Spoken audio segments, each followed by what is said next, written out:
For those of us that are new in this microbiome space, tell us more about the gut, how it's sort of the center of the universe for health, the gut brain connection, all that. Fantastic. Yeah. So the microbiome is starting to be a catchphrase that you see all over the place in Mm-hmm. the lay literature and in advertising and all that. I recently just saw that Dawn has now a microbiome friendly soap, which isn't Oh, possible. That's not how soap works. And so, but they've so seen this fad of the microbiome that they've decided to put that on a bottle of shampoo. And so I'm amazed, friendly to the microbiome. That's their catchphrase. And right. so it's like, just so interesting to see how pseudoscience can develop into a belief system. And gut health is, I think, among the most misunderstood. And the probiotic industry has capitalized on our misunderstanding of what the microbiome is. The probiotic industry, now $42 billion a year industry, is built on completely fake science, and is really, a lot of science now recently proving that it is causing as much harm than as potential lack of efficacy. So it's really sobering to see how we can twist scientific words to make it sound fancy when in fact we're carrying a message that's completely false. Soap that's friendly to the microbiome, or probiotics that are good for gut health. Right. Pretty much the same statement. So the the gut health has been poorly defined by physicians, let alone consumers. And so quickly, to define gut health, there's two major components. Number one is biodiversity of the microbiome, which means beyond bacteria. Certainly there should be 20 to 30,000 species of bacteria in your gut, in your skin, in every organ system. We now know there's microbiome in your liver, in your kidneys, in your, breast, in your, in the brain itself, beyond the blood-brain barrier. So we have microbiome literally in and within and all over us. And that 30,000 species of bacteria is dwarfed by the 300,000 species of parasites that we live in and around in our environment. And that's dwarfed again by the 5 million species of fungi that we live in and around and within. And that's again dwarfed by the viruses that are 10 to the 31. That's one with 31 zeros after it. You just started writing that out on a piece of paper to get a comprehension of how many viruses we are surrounded by on a daily basis. That 10 to the 31 viruses is indicative of the fact that it's impossible to live without relationship with the microbiome. It is so ubiquitous in our nature. Furthermore, that microbiome we now know is the vast workforce for the body. The human system, of detox, metabolism, all the things we think of about human immune system, blah, blah, blah, only accounts for 10% of the overall work done in the human body. More than 90% is done by the bacteria alone.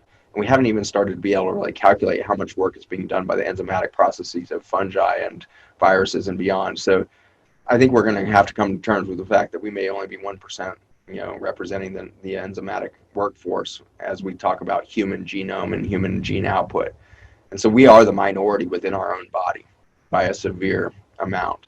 So that's the microbiome and its diversity and our potential to connect. That's half of the equation. The other half is the gut integrity. And so the intestinal lining should be a barrier against the outside world. Many of us, when we start to think about food cravings and emotional eating, realize that it's damage to our self-identity that will lead to these behaviors most typically. And it's fascinating to realize that the most common herbicide that we use today, which is glyphosate, which is the active ingredient in Roundup and almost every other weed killer on the market now since it came off patent.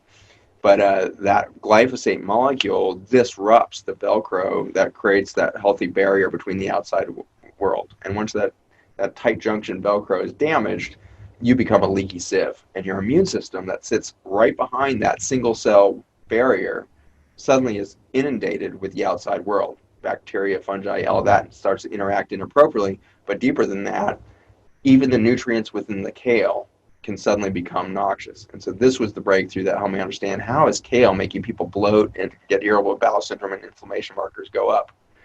Kale has extraordinary amount of alkaloids in them. And alkaloids are the medicine within our food.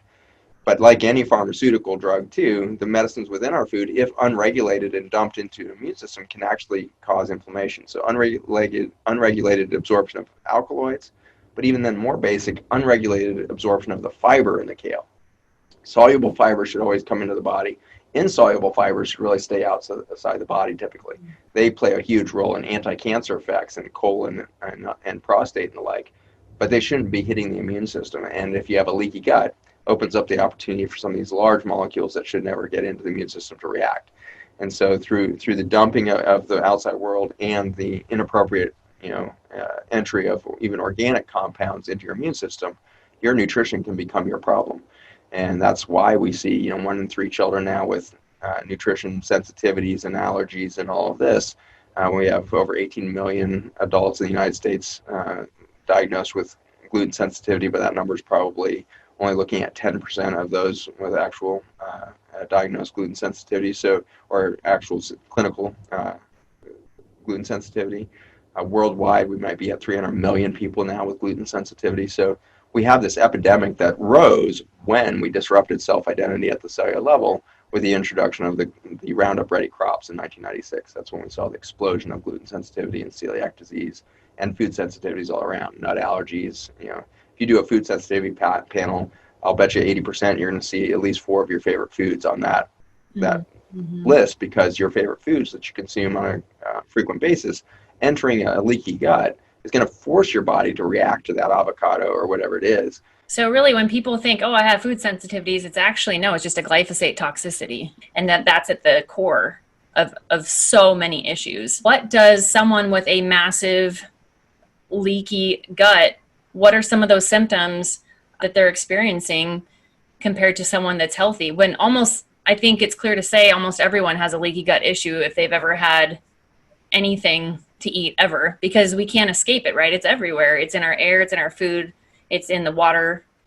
You're spot on. And unfortunately, glyphosate is a water-soluble toxin, which is not what nature intends. Nature tries to do fat-soluble toxins so that they can be sequestered out of things like the bloodstream and your extracellular matrix and your cytoplasm of your cells and all that.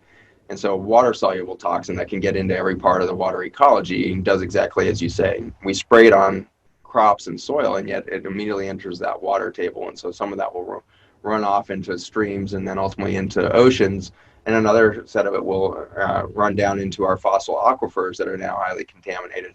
But then another portion of it, of course, will evaporate, and that ends up in the air with glyphosate detectable at 75% of our air in the U.S. in many recent studies, and then 75% of our rainfall contaminated as it ends up in the clouds. And so that's the whole water cycle at the ecological level. And then at the physiologic level, we recently completed a clinical trial looking at our supplements that help reduce that toxicity of Roundup. And in that study, we couldn't find a single subject that didn't have detectable Roundup in their urine. And so the water that enters it through your food or through your drink will then enter the water cycle within your body, affecting the liver, the bloodstream, which then affects the immediate blood-brain barrier, breaking down that holy of holies kind of barrier between your brain and the peripheral nervous system and whatever's in your bloodstream, and then breaking down, importantly, the kidney tubules that are responsible for detoxing your body and holding on to hydration and the like. And so you get dehydrated, increased toxicity, and you're a leaky sieve on the front end. And so we become sponges for toxin and inflammation as we lose that intelligence of that gut membrane. And so that's the phenomenon. Now, what are the symptoms of that, as you asked? That's going to get into the common ones that you would think of with any kind of chronic fatigue, irritable bowel / gluten sensitivity or whatever it is. It's going to primarily be neurologic first, right? So yeah, you might get some bloating, but when we look at the actual symptom display of the syndromes, they actually always start at the brain. It's brain fog, poor sleep quality, fractured sleep being specific in that, poor sex drive, low serotonin dopamine levels resulting in mild depression and anxiety, and then moving into even like full-blown generalized anxiety disorders, and then moving down into the bowel, bloating, poor digestive quality, cycles of diarrhea and constipation, bloating after meals, and again, brain fog exacerbating with every single meal that you have and the like. So those are kind of the predominant experience of that leaky gut syndrome. The downstream, as that inflammation continues to happen, is chronic inflammation, then chronic disease. And so as you switch from this acute inflammation that you have to mount every time you get exposed to the chemical or food, then comes this chronic inflammatory state that around the clock, no matter if you're eating or fasting or whatever, your immune system has become your problem. And that leads to things like autoimmune diseases, the cascade of more severe neurologic stuff being severe major depression, anxiety disorders that are entrenched, psychosis, all the way down. Now, where does eating disorder fit into this? It's pretty obvious at almost every single level, right? So as you lose self-identity, and that erodes at the cellular level, interestingly, there's an immediate impact on serotonin and dopamine production at your gut lining, which produces over 90% of your serotonin in your body and over 50% of the dopamine.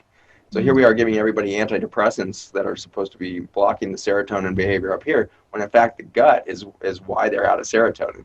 And so that depressive kind of quality that sneaks in, that then just asks for some sort of drug-like experience to stimulate the reward pathway with that lack of serotonin and dopamine, we're looking for the food more and more. We look to sex initially, but then the pattern is typically sex drive goes down further and further as depression increases, as sleep disorders increase, and so we replace that kind of sex drug effect with food drug effect, and then we end up in this very base state of isolation where now all that matters is sheltering ourselves away from external stressors long enough to get to the next meal, to get another surge of dopamine so that we can have a little bit of reprieve from the depression, and that cycle continues.